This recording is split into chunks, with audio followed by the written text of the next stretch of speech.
V roku 2024 sa svetové letiská vrátili na úplné maximum. Niektoré prekonali svoje rekordy predpandemických rokov, iné dosiahli nové milníky. Poďme sa pozrieť na 10 letisk, ktoré v roku 2024 prepravili najviac ľudí a na to, koľko peňazí vďaka nim. Na 10. mieste sa v roku 2024 umiestnil Šanghaj počtom cestujúcich 76 miliónov pasažierov. Čínske letiská sa po pandemickom roku vracajú do formy. Pyeongchang patrí medzi najdôležitejšie úzly pre let medzi Áziou, Európou a Amerikou. Celkové tržby približne 990 miliónov ročne alebo 83 miliónov mesačne. Čína zároveň stavia nové gigantické letiska.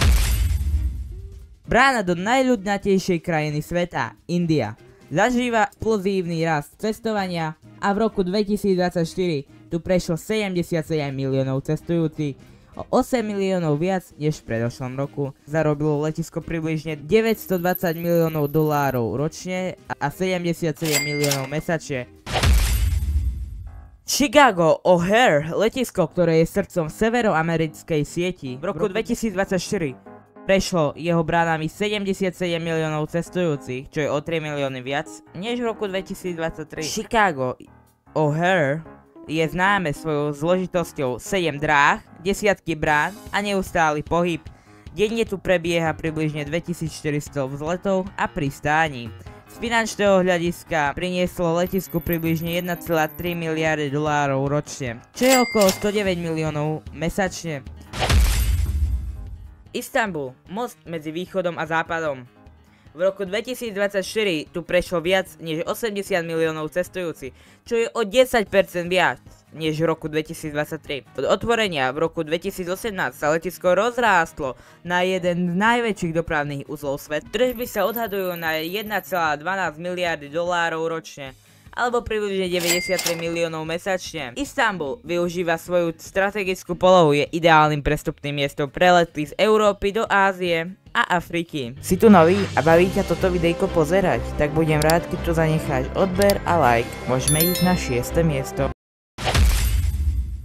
V srdci Ameriky, obklopenými skalnými horami, leží Denver, najväčšie letisko USA podľa rozlohy. V roku 2024 odbavilo 82 miliónov pasažierov, čo predstavuje náraz o takmer 7 miliónov oproti predchádzajúcemu roku. Denver sa stal prekvapením, len pred 10 rokmi nebol ani v prvej desiatke. Tržby dosiahli približne 1,23 miliardy dolárov, čiže 103 miliónov mesačne. Denver je tiež lídrom udržateľnosti. 80% jeho energie pochádza z obnoviteľných zdrojov. Letisko má vlastnú solárnu farmu a pripravuje projekt zachytávania dažďovej vody na chladenie terminálov.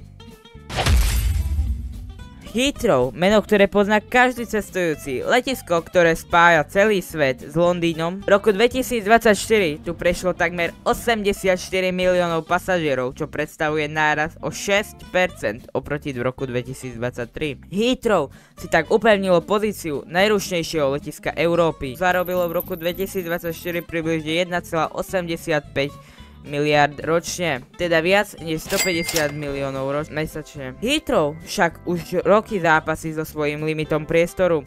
Iba 2 dráhy nestačia. Plán na výstavbu 3. dráhy sa znovu dostal do diskusí. Letisko tiež bojuje s tlakom ekologických organizácií. Na 4. mieste sa umiestnilo letisko v Hanede. Je to brána do Japonska, krajiny presnosti, tradície a technológie. V roku 2024 tu prešlo viacej než 86 miliónov cestujúcich, čo je o 9% viac ako v roku 2023. Haneda sa po pandémii zotavila neuveriteľne rýchlo. Kombinuje domáce, ale aj medzinárodné lety spolu s letiskom Narita tvorí dvojicu, ktorá zvláda prakticky celé Japonsko. Z hľadiska tržieb dosiahla Haneda odhadom približne 1,38 miliardy dolárov. To znamená, že každý mesiac prináša okolo 115 miliónov. Zaujímavé je, že len neletecké výnosy z reštaurácií, obchodov či hotelov tvoria viac než tretinu celkového zisku.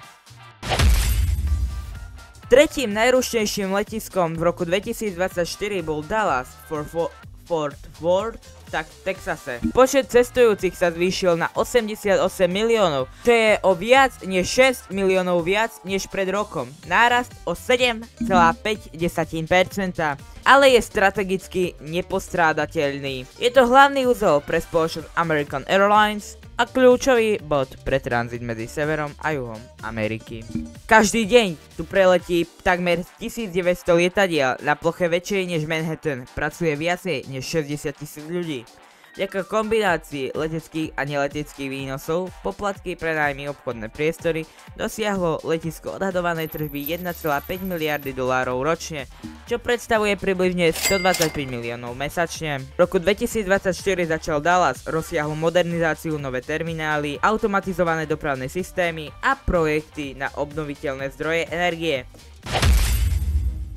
Na druhom mieste sa udomácnil Dubaj, symbol luxusu, modernosti a neobmedzených ambícií. V roku 2024 ním prešlo 92 miliónov pasažierov, čo je o 5,4 miliónov viacej než v roku 2023. Dubaj sa stal svetovým lídrom v medzinárodných letoch. Žiadne iné letisko neprepája toľko kontinentov priamo. Európu, Áziu, Afriku, ale aj Austráliu. Zatiaľ, čo iné letiska majú vysoký podiel domácich letov, Dubaj je iný.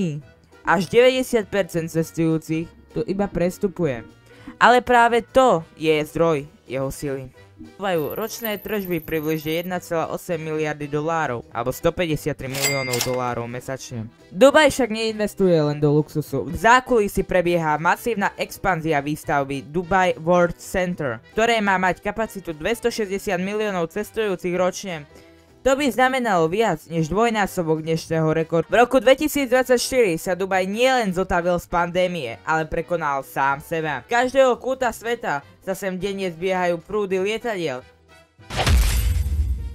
V prvom mieste sa ocitla Atlanta, letisko, ktoré sa už vyše 200 ročia drží na vrchole svetových rebríčkov. V roku 2024 ním prešlo viac ako 108 miliónov cestujúcich. Atlanta je unikátna. Nie preto, že by bola obrovská, ale preto, že dokonale organizovaná. Jej poloha presne medzi východným a západným pobrežím Spojených štátov z nej robí ideálny prestupný úzol. Každý deň tu pristaje a vzlietne vyše 2000 lietadiel. Atlanta mohla v roku 2024 zarobiť približne 1,9 miliardy dolárov, alebo viac než 160 miliónov mesačne. Za týmito číslami však stoja tisíce ľudí, dispečeri, technici, údržbári, bezpečnostné zložky a personál, ktoré udržiava letisko v pohybe.